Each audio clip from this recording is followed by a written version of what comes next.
I love it when you call me señorita. I wish I could pretend I didn't need ya, but every touch is when it's true and want you behind me. Oh, you know I love it when Hindi, matinig ka lang ng pako, anak, sa kasakit yan.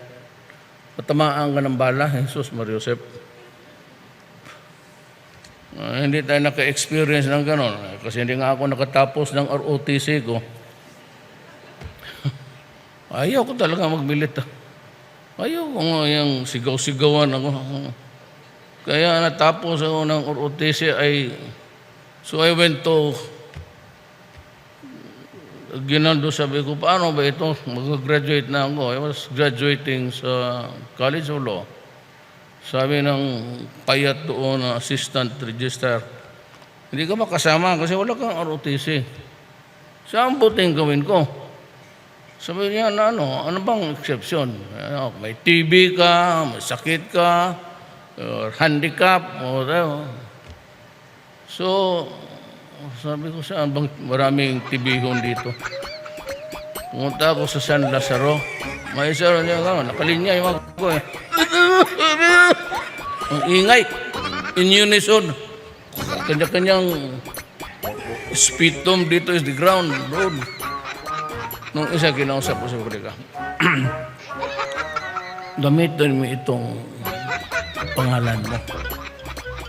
Ha? Rodrigo Duterte. Ilagay man nila yan doon sa x-ray. Makita yan. Bigyan kita 1,000. Ay, matagal naman yun. So, pa-x-ray siya, nilagay niya. Maya-maya, hindi naman nakuha kaagad. Come back. 2 days pa, 3 days. Gobyerno eh. So, I went there twice. I was successful on the 3rd visit. Nandoon siya. Binigyan ko pa ng another tip, 500. Nakuha ko pag anong Rodrigo Duterte. Wala na. Wala ka ng dark, Sabi ko, punta ako doon sa eskwela. Bata naman. Sir, ito na, sir. Sabi pa ng... Kaya pala payat ka masyado. So, umalis ka. Umalis ka na. Sige. Paubaw. Naghahanap ako ng prema. That's how I got to complete my law school. Ganun lang man yan. Istorya ka lang ng mingaw dyan. Malungkot na kwento. Basta, siyempre, dalhan mo ng arte.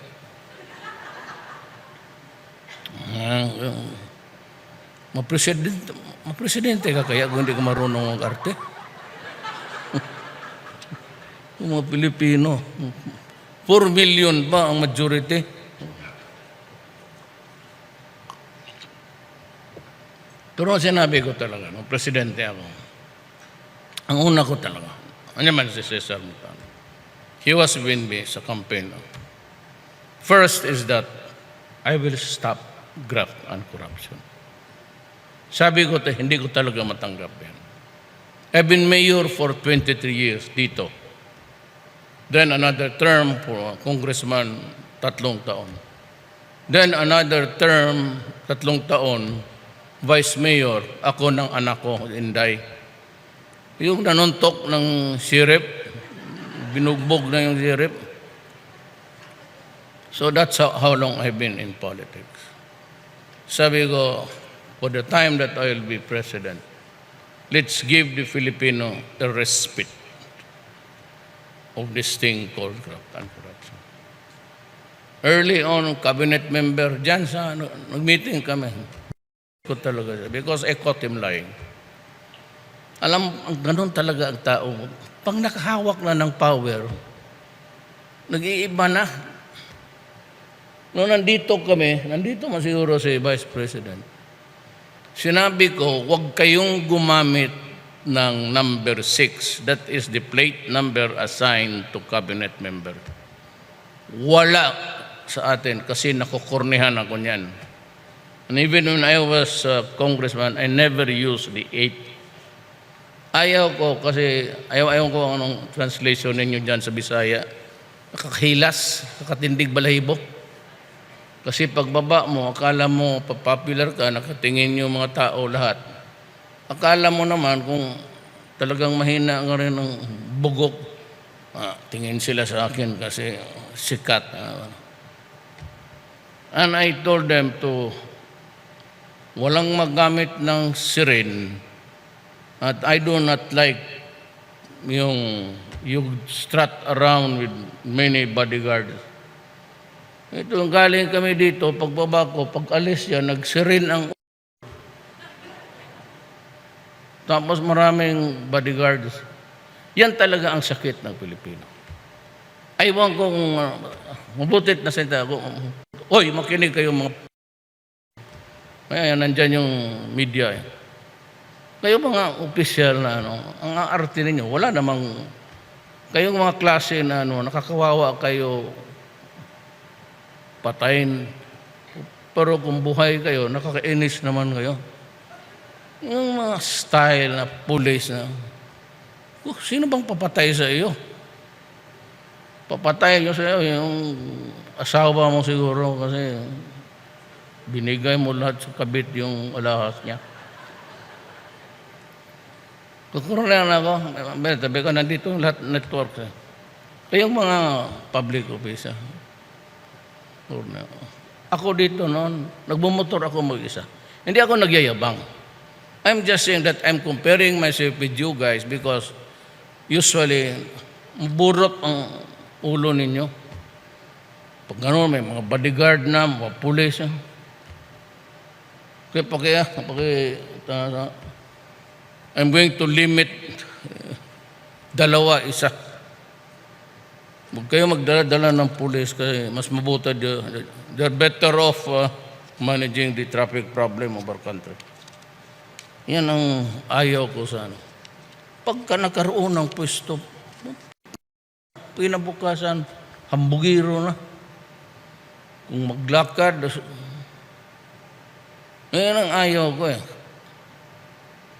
Ayaw ko huwag kayong magsirin. We are not a special breed. We are just workers of government. We are paid to work. We are not paid to strut around as if you are a...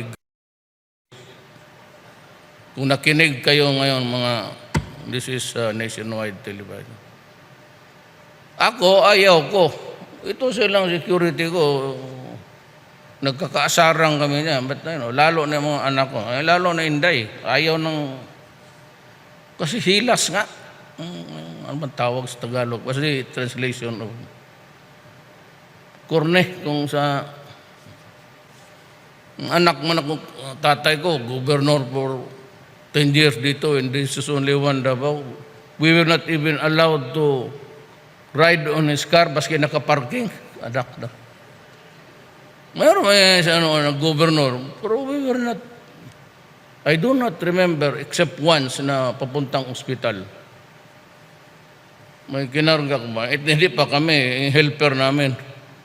Sa bahay, may diabetes pala, inatake ng low sugar. It was the only time that I was allowed to ride yung Chevrolet ng gobyerno. Kaya napasa sa akin yung gano'n eh. My father did not enjoyed the trappings of power. Ako, ganon rin. Pero ang problema, yung president, hindi naman maniniwala. Alam mo kasi unang, when you are proclaimed president, hindi na yun nag-oath.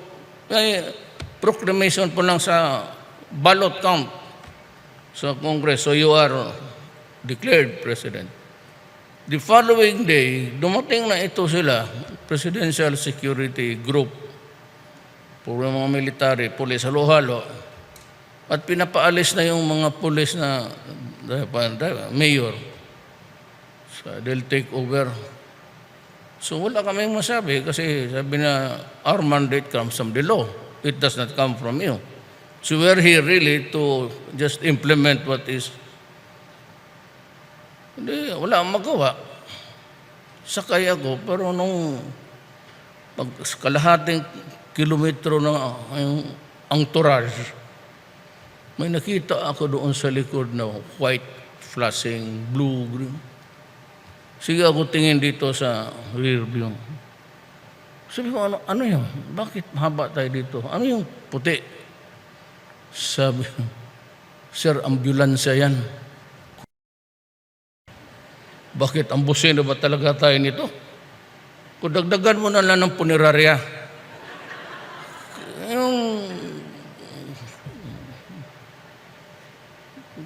Kasi kung galing ka sa ambulansya, di mo dali, diretso ka na doon sa. Kaya ako, maglakad ako dito 3. Maglakad ako dito 3. Ako yung sa gitna, yung pick up kasi I've been used to pick up. Day 188, I was using a pickup. Until now, hindi ako this is not a pretended humility.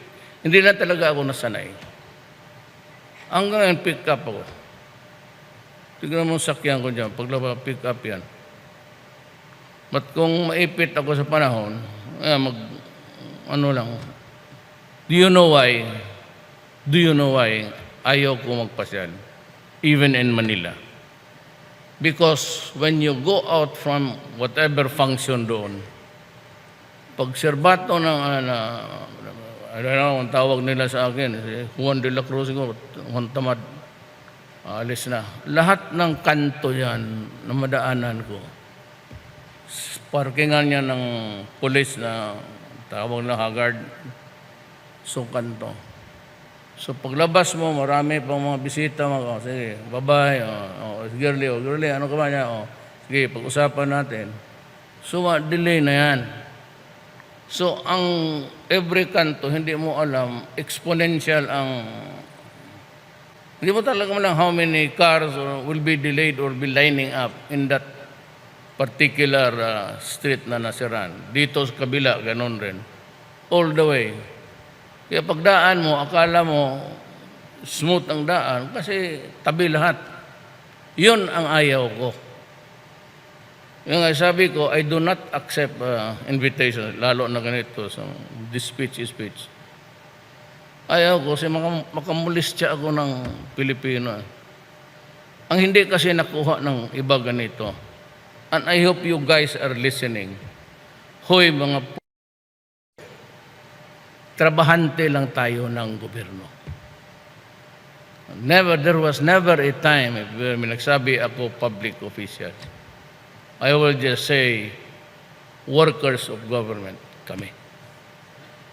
And you never heard me talk about Malacanang Palace. Sinasabi ko lang, my office. You just go to my office and I will talk to you. I'm not used, punta ka sa Malacanang Palace. Una-una, hindi naman palasyo. Wala namang espada doon, pati bangkaw nakatindig. Maraming lamok. Tsaka yung bangaw, alam mo yung bangaw? Langaw naman lagi. Kasing laki ng pirok-pirok galing sa Pasig. Kasi minsan may magdaan dyan na patay. Kung hindi mo malaman, makasimhot itong langaw na mas masarap na ulam sa Malacanang, doon magpunta. Hindi man screen dyan. Ang Malacanang di screen. So, kaya lahat namatay dyan, cancer, kasi sige ka spray bago matulog. Ako doon ako sa kabila. Ang kwarto ko, ito, hanggang kay Senator, kay Secretary Alan. Gusto niyo pumunta, punta kayo lang, sabihin niyo, doon ako sa across the river. Sakay ako ng lancha niyan. Yung lancha niyan, yung purot-purot, pag yun, bug. Hindi yung brand new, ha? Minsan, mag-start, bug. Dito na talaga tayo, Pero yan, dapat. Kung mauna ang tao. Wala akong... At saka sa totoo lang, iposta ko yung pagkatao ko. I have never signed anything there about money. I have never signed a voucher about allowances and everything. Hanggang sweldo lang ako. Kaya ngayon, dalawa ang asawa ko, kaya medyo simple life rin sila. Panghatiin niyang, kasi alam mo na, kayo tag-isa lang asawa niya. Mahirap yan. Diyan tayo hindi makaintindihan. If there is some frailty in my character, baka yan. So, may isa pa akong girlfriend na bata. Medyo matanda na itong dalawa eh. Totoo yan.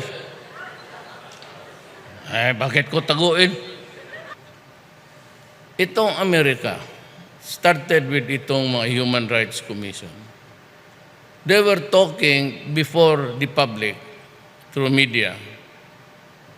Tapos, with the admonition and criticizing me. So, pinabayaan ko lang. Mga media yan.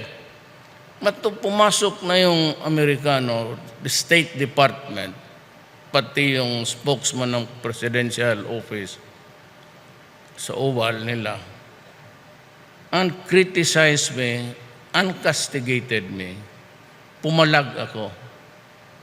At sumali si Obama, and he talked publicly about me and how I run this country. Sabi ko sa kanya, this is my exact words, para wala kayong, sabi ko, you can go to hell, Mr. Obama. Ganun sinabi ko. Tapos punta ako sa China. Pagkatapos last year, man of the year ako.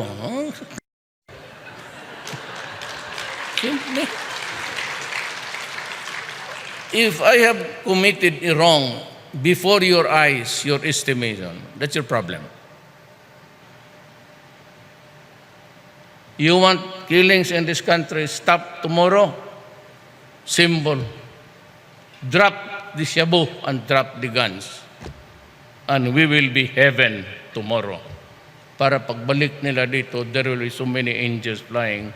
Hindi mo naman mahawakan kasi nakatingin yung Ginoo. That's the problem of going to heaven. So many beautiful angels. Once you begin to, they will fly away. And there is always yung, maniwala kayo yan. There is si San Pedro nandoon sa langit. May manok sa tabi niya. Kayong medyo na alangan, kayo sipain ko ba yung San Pedro na yan?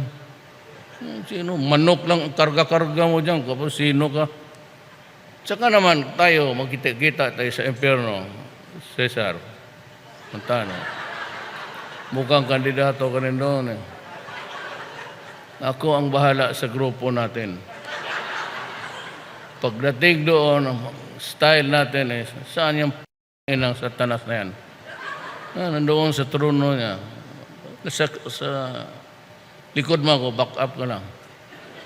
Sampalin ko yung Satanas ka. Tsaka magdala ka ng siso. Putulin natin yung ikog niya para gawin balbakuwa. Ang ikog yung buntot. Matapang man lang yan kasi wala man kung puntahan mo yan doon sa impyerno, sampalin mo yan.